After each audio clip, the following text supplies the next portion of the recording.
Hello and happy Monday. I am Sydney from the Poodle Booked It, and I was on a webinar Friday about some new changes to Rhine River itineraries, and I had to stop everything and make a podcast about it. So, I don't know if you know, there's a lot of change happening in Europe about, the over tourism of certain areas, cruise ships, ruining local economies. And I mean, overall, you see it a lot with like Airbnbs and things like that, where people are turning residential buildings into Airbnbs because they can make more money, which is making it so that locals are priced out of their local communities. I am not going to debate on the good, the bad, the ugly of that. I am just going to specifically talk about what is happening in Amsterdam. So, there is a new rule that is happening in 2027, which means that most river cruises are at least half are going to be affected by where they can park. So, they're basically starting in 2027. Amsterdam is tightening up the reins on both ocean and river cruise traffic, citing over tourism, sustainability goals, and just overall quality of life. In plain English, what they are saying is that the city is like, we love visitors, but not as many as we've been having, and not what it is doing to the feel, the scene, the vibe. And so for river cruisers, this means that if you have ever wanted to start or end your cruise in Amsterdam, I would suggest doing it this year or in 2026 versus 2027, because it's going to look a little different. All right. So why is Amsterdam making these changes? Amsterdam's canals are your postcard perfect, behind those pretty views lie the city that is just bursting at the seams. In a typical year, Amsterdam welcomes more than 20 million visitors, and a big portion of that actually comes from cruise ships. Between river cruises, ocean vessels, and tour groups, it's just gotten to be a little too much for Amsterdam. And so the city has decided to take action because of what its citizens are asking for. And so here's what's changing. And starting in 2026, Amsterdam is limiting large ocean cruises to 100 calls per year. So only 100 ships, period, will be going to Amsterdam. And that's even less than one ship per day, or like one ship per day. So nothing more, nothing less. And in 2027, shore power is going to become mandatory for all vessels, which means that ships will have to plug in to the city's electrical grid instead of idling their engines while docked. And for our river cruisers, which is what this podcast is mostly about, they are actually going to be limiting the amount of river cruises that can stop in Amsterdam. So right now it's about 2,300 ships that will either start, end, or do any part of a cruise in Amsterdam. And in 2027, it will be 1,150. So 1,100 if we're going to round down.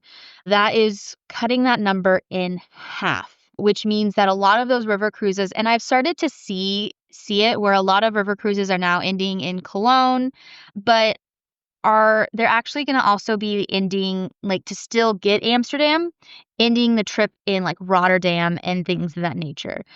In the long run, Amsterdam is also going to be relocating its main cruise terminal, the passenger terminal, out of the city center completely in 2035.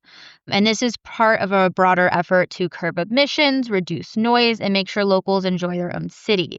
But one of the things that was great when I was on my Rhine River cruise was just being able to hop off and take a 10-minute taxi to the place that I was staying, being in the city, having the public transit just right there so you could take it and move on to your next destination.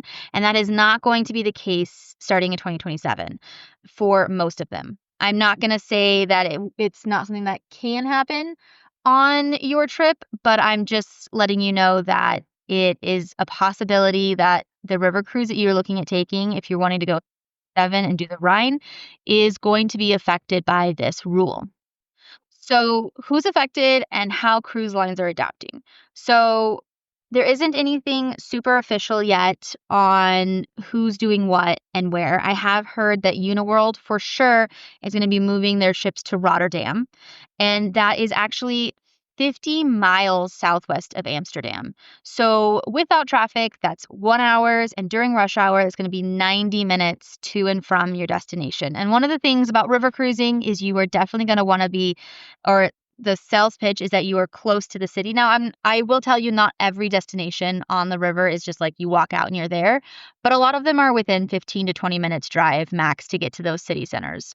So this is going to be a shift and something to think about on your trips. And, Uniworld is just the first one to announce, but I know that there are a lot of them that are going to be doing that so they can still get the Amsterdam experience, because seeing the canals, doing all those other things is just part of the Rhine River. I just had a bunch of clients who came back and they were like, Amsterdam was our favorite.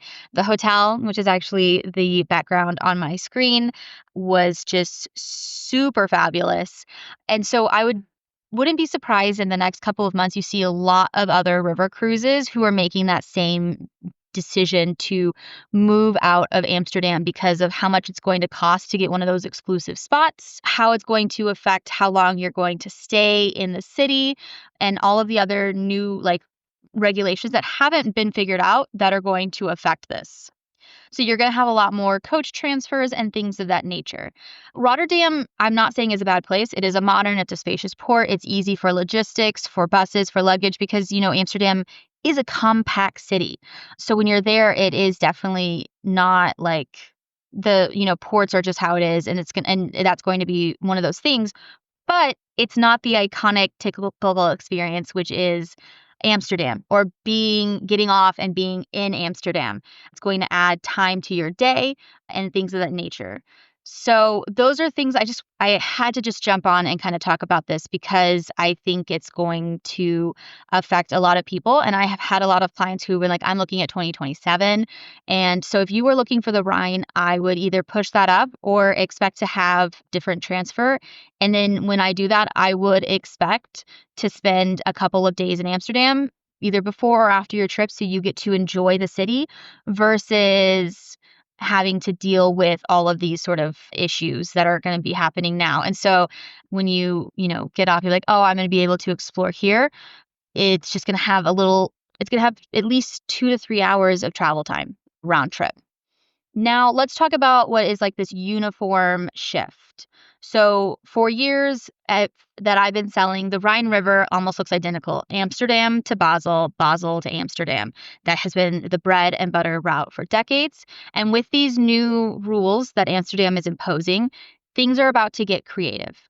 Most likely, you're going to see Rotterdam to Basel, or they might say Amsterdam still, but if you actually look at where they're going to be parking, it's going to be Rotterdam, and they're just going to be selling Amsterdam.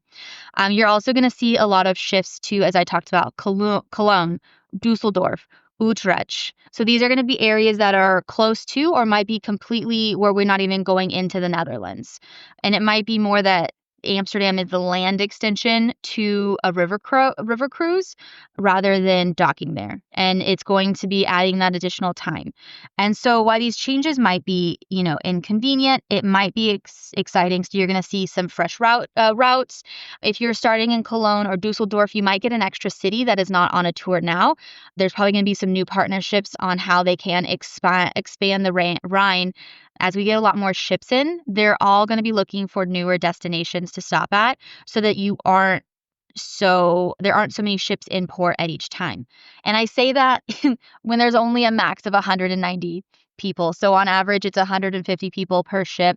And if there were 3 of them, you're still only talking about 450 people in a town of, let's say 500,000 if you're in Cologne.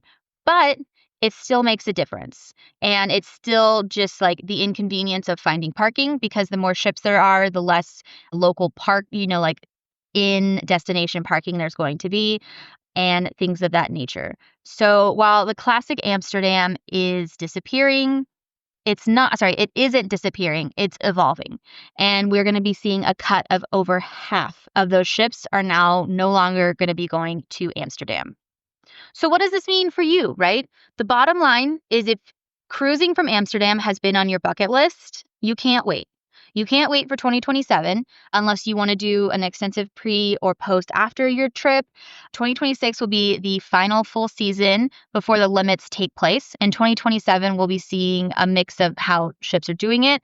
So 50% of all of these ships, and there are tons of them, will be making that change. And so you are going to have to figure out if it's worth it. And I wouldn't be surprised if ships that start and end in Amsterdam are going to cost more because that's just how life works. I hate to be the bearer of bad news, but exclusivity makes things more expensive. If you book a Rhine or a Rhine-Moselle itinerary now, you can still have that seamless embarkation, debarkation in Amsterdam, the canals, the stroopwafels, the tulips, which when I did my tulip cruise, it was just absolutely amazing. And it's something I recommend for everyone to do. I have an amazing partner in Amsterdam who took us on this private trip. It was fabulous. Anyways, so if you're dreaming of walking straight off into that, hey, Winnie, I would recommend doing that in 2026. And I'll do a shameless plug.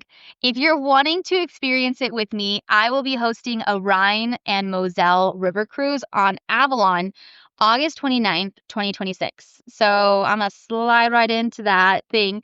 And I will recommend an amazing pre and and I'm also going to be doing a post in Luxembourg. I'm super excited. I have heard Luxembourg is absolutely gorgeous, really unique on how they do everything. And this will be a trip that's starting in Amsterdam, one of, again, close to the last quarter of them having it before this new shift is going to take place. And so just kind of the bigger picture here, Amsterdam isn't alone in this. You have seen it in Venice. So in Venice, I have talked about this on my Facebook group, the group Cruising Better. Venice has 3 different ports, and major cruise lines will say that they start or end in Venice, but they actually start 2 hours outside of Venice. That's going to be your major cruise lines, NCL, Carnival, Royal. If you go into the smaller ships, like those that are about 1,000, they have a ship that's they port about 45 minutes outside of the city, which is going to be your Azamara, your Oceana, your Regent, and things of that nature. And then there are very few ships that can actually port in Venice, and that's going to be those ships that are under 10 tons, I think is the terminology. But that's going to be like Atlas. Uniworld actually has a river cruise that does the Venice Basin. So small ships like that are still able to go to Venice. But again, it is something that has completely changed. And same with, so Barcelona is also someone who is now limiting cruise ships as well as Dubrovnik. So a lot of European ports are taking these similar steps to limit cruise traffic because it's just so many people getting off at one time. It overwhelms a lot of infrastructure. Some ports in Alaska are also looking at doing that as well. So these changes aren't about pushing travelers away. They're about managing how people visit and keeping these historic cities livable. And also, I think making a greater experience for you when you do go so that you don't have as much over tourism while you're there. It's not overwhelming with how many tourists they are. It's already wall to wall in Dubrovnik and in Rome, but kind of hoping to limit some of that so that they can still have that unique experience while you're there. So for river cruises, this means that it's probably going to be more investment in that shore power, the hydration propulsion, and just regional diversification for the Rhine to bring guests to smaller towns and less visited ports. This is a growing movement that is about sustained luxury and seeing the world beautifully, but thoughtfully. So what's the takeaway?